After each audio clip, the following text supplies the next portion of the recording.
はい、地球玉系南條です。今日もとっくん来てくれてます。はい、お願いします。はい、お願いします。今回紹介したい商品はこちら。ガイアノーツさん。ガイアノーツさん、塗料のメーカーさんなんですけど、プラモデル作ったんですよ。極限環境地用遠隔塗装メカ、ペイントギア、ガイアタイプってやつですね。極限な場所で塗装せざるを得ない時にこう活躍するロボットということで、普通ではちょっといけないところをこいつが出向いてですね、エアブラシっぽいものでね、本当ですね。塗装したろうと。この商品の、一番面白いのはですね、ガイアノーツさんの塗料瓶の蓋がですね、こうお腹に入ると。なんか限定塗料とかいっぱい出しておられるじゃないですか。その蓋をですね、お腹につけてですね、極限地に向かってもらおうと。今日はですね、そのペイントギアをちょっと実際作ってみてレビューしていきたいと思いますので、よろしくお願いします。中身の紹介なんですけども、ランナーが1、2、3、4、5、6。塗料を買ったことない人向けにですね、塗料の蓋が1個ついております。クリアオレンジですね。着色最初からされてるので、そのまま組んでも楽しめそうですね。単色ではなさそうです。で、説明書が結構分厚く書いてますね。後ろの方なんかはこうデザインヒストリーなんかだと最初とこんな感じですよみたいなね。これはちょっと後でゆっくり見たいなと思います。僕がちょっと気になるのはですね、素材ですね。ほとんど PS 素材ですね。E パーツだけポリエチレンですね。今ね、特にね、説明書を見てるんだけどね、なんでこんなに分厚いんだろうって思ったら、ガイアノーツさんの熱い思いが、なんか、もう、ページ目、さあ何番から作りましょうじゃなくて、ガイアカラー専用プラモデルという移植ロボットっていうね、この見出しから、書いてあるんですよ、いいこと。なんかね、2004年創業以来。そうだよね。この間20周年やってましたから、続いてきてますよと。で、ざっくり言うと、模型塗料メーカーなのに、それを塗るプラモデルが売ってない。これは長年抱えてきた、ジレンマですと。その20周年を機に開発したのが、このペイントギアですと。一見コミカルにも見えるロボットが誕生しましたが、至るところにこの直線、曲線、細やかなディティールを盛り込み、ガイアカラーで塗装した際にどのように映えるかを確認できる模型という裏テーマも盛り込まれていますと。で、逆に言うとこのガイアカラーはどんな発色をするのだろうと思った際には、このペイントギアに塗装することでその発色が確かめられるわけですと。何か試し塗りしたいな、ペイントギアだみたいなね。ペイントギアのこのね、世界設定もちゃんとされてるんですよ。20世紀も折り返しを迎えた頃の時代、人類の探求心はより過酷な環境へと進んでいた。火星探索、深海、地中など様々な場所の探索に専用の探索機が活躍していた。そんな過酷な環境で活動する探索機の活動中の外装の修理、塗装などを行っていたのがユニバーサル規格の採用でコスト削減、効率化、多様性を実現させた極限環境リモートギアシリーズ。通称 EX ギアシリーズである。探索機の内部もしくは外部の指令室からのリモート操作と AI によって破損やメンテナンス塗装をするギアで、用途によって大きさも外見も様々なものが存在する。大まかに分類するとメンテナンスギア、リペアギア、ペイントギアがあり、探索機外部からの修理、改修、改造などそれぞれ専門的な用途別に分類されるが、複数の機能を持つ場合もある。ペイントギアはその名の通り、探索機が活動中に傷などで塗装が剥がれた場合にリベントするための EX ギアである。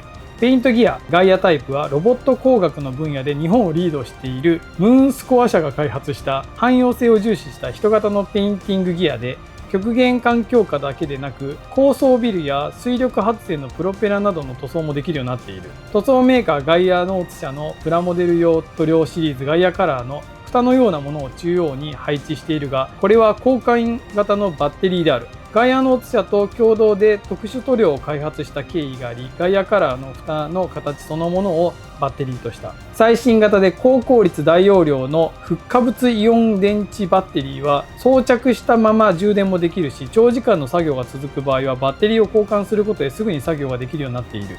背面には内燃機関のようなエンジンらしきものがあるが、これはダミーで実際には 100%EV である。遊び心で起動時には 1.5 リッター V6 エンジンをイメージした音と振動を再現している。最初の設計では全長 720mm だったが、用途に合わせて様々なサイズが存在する。実用性と親しみのある外見を両立させたことで、広く一般的にも知られるようになるね。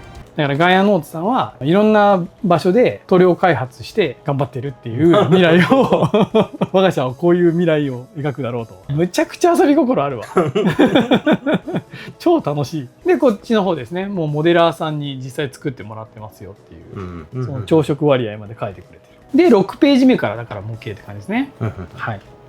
じゃあ作っていきますか。まず頭からね。今回使うのはですね、ゴタンドさんのアルティメットニッパーと、これ僕使ってみたかったんですよ。サチプラモさんのベルトっていう人気 YouTuber チャンネル、ロボプラチャンネルさんのコラボモデルっていうこのガラスヤスリなんですけど、世界一細いガラスヤスリってタイプ S って鋭いの S なんじゃないみたいな。ちょっと使ってみます。でも何気にプラモデル作るの久しぶりかも。あんな感じのその説明書のスタートするってことはもうよっぽど模型作りたかったんだろうね。そうですね。長年のこうなんか溜まってたものがそう。まあね、そんなになんか気合入って作ってもらってる商品ならもうこっちも気合入れて作らなきゃね。そのヤスリはどういうものなんですか？これね、ガラスヤスリでベルトっていう商品なんだけど、なんか削ることが楽しくなるっていうのでね、どんなもんだろうと思って使ってみたんだけど、ちょっとこれね、ちょっと今この状況には合ってないかもしれない。なるほど。これちょっと紙ヤスリに戻すかも。悪い商品じゃなくて、むっちゃ光る。艶消しパーツなんだけど、どんどんこうキラキラ光っていくから、違うかもしれない。よく削れすぎ。こんなに光るんだっていうね。これなんかまた、そういう場面が来たら使いたいな。なんか効果はものすごい。はい。というわけで、ゴッドハンドさんの紙ヤスに急遽切り替えました。600番ね。ちょっと艶消しにしたいんでね。頭のパーツがここまでできたんだけど、後ろのね、アンテナが3種類ぐらい選べるらしい。標準型、強行偵察型、OBQ 型ってなんだけど、OBQ って何なんだろうね。なんかちょっともし分かる方いたらコメント教えてください。OBQ 型ね。強行偵察型いいですよね。無理やり塗るみたいな。ちょっと猫耳な感じも。ちょっとこれにしようかな。かわいいね。無理やり塗るですね。そう。ほい。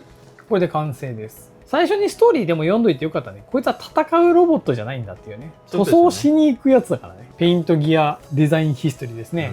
ガイアノーツ初のオリジナルプラモデルペイントギアは2022年の年末にプロジェクトが本格的にスタートしました。塗料メーカーということで、塗料瓶がエネルギーのような役割を果たしてキットに組み込みたいというのが唯一の希望でした。で、デザイナーの方に自由にデザインしてもらいましたよと。最初は多分もっと大掛かりな。両肩と胸と腕と。しかもなんか塗料瓶丸々入れちゃえみたいなね。8本買わないと完成しないっていうね。欲張り設計なんだけど、でもかっこいいよね。塗料8本から塗料、いやそれちょっと多すぎんってことで3本になったのか、塗料瓶がね。でもやっぱりまだ瓶乗せたいっていうのは思いとしてはあって、次こっちね、3番ね、ここで気づいたんですよ。塗料瓶を入れるとかなり大きくなるぞと。だから塗料瓶も縮小したサイズのプラパーツとして成形したものを取り入れる方向に決定。この時点で正式デザインが一度は決定する。3になりかけたって感じですね。ああ、そうだね。で、この塗料瓶ももう模型にしちゃおうってことじゃない。塗料瓶もちっちゃくするってことだね。デザインも決まってパーツ分割の作業の打ち合わせ中にスタッフからその一言は放たれたのです。やっぱりガイアノーツから出すんだからせめてキャップは入れないとダメなんじゃないですか。確かにそうだなと改めて納得して結局デザインは1から仕切り直しとなりました。ごめん、読む順番間違えた。1、2、3、4だ。こっちはね。で、今みたいになりました。で、デザイン完成ですね。そしてついにデザインが完成。ここは書かれていないいくつかのサブタイプを含め10体近くのデザインを経てペイントギアが誕生した。へえ。多分この時ってまだそのなんかヒーローというかさ、想定する敵もいてみたいな感じがするけど、だんだんこう塗料メーカーだから塗装してるロボだよねみたいな。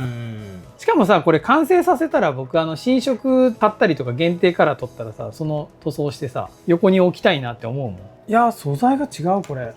そういうこと？これいいパーツなのよ。これもいいパーツなのよ。塗装を楽しむ方は PS 素材でやってください。なるほど。で稼働とかも楽しみたい人はこのポリエチレン製使ってくださいっていう。こちら銅パーツ完成しました。ちゃんと後ろにですね、なんちゃってエンジンもいいよね。作動させた時にズンズンズンズンって言うってことだよね。男のロマンはちゃんとあるっていうね。いや本当にね、ここの銅パーツ作って思ったのがメタリックカラーとか試せますよっていうね。なんか随所そういうのが感じられる、ボディです。というわけで腕パーツあっという間に完成しました。ダブルアクションじゃなくてトリガータイプのエアブラシを持っております。これ何気にこだわりあるなって思うのはこの手の親指ですね。これは面白いな。足パーツできました。この付け根のところが棒一本でちょっとこうひねりを加えてね、ポージングをねするとちょっと折れそうなので、そこはちょっと気をつけた方がいいかもしれないですね。こんな感じで完成でございます。あら可愛いっていう感じだね。そうですね。うん、足も短くて愛着湧くな。で蓋の取り外し方は本当に簡単で、ここ引っ張ってね上に上げればもう取れるんで。ああ、なるほど。そうそう、簡単。でここでこうバッテリー交換ですよみたいな感じでこうやってつけるみたいな。いいじゃない。なんかすごく可愛いっす。ホームページにもですね、いろんななんか色見本とかありますし、いろんな塗装がして遊んでもらえるんじゃないかなと思います。まあおすすめはあれですよね。やっぱ限定カラーとか、そう簡単に捨てたくない塗料瓶とかね、蓋だけでもね、ここにセットしていただいてね。確かに。はい。オリジナルのロボを作って遊んでみたらいいんじゃないかなと思います。今日はですね、こんな感じで終わっていきたいと思います。面白いと思った方は高評価、チャンネル登録よろしくお願いします。ご視聴ありがとうございました。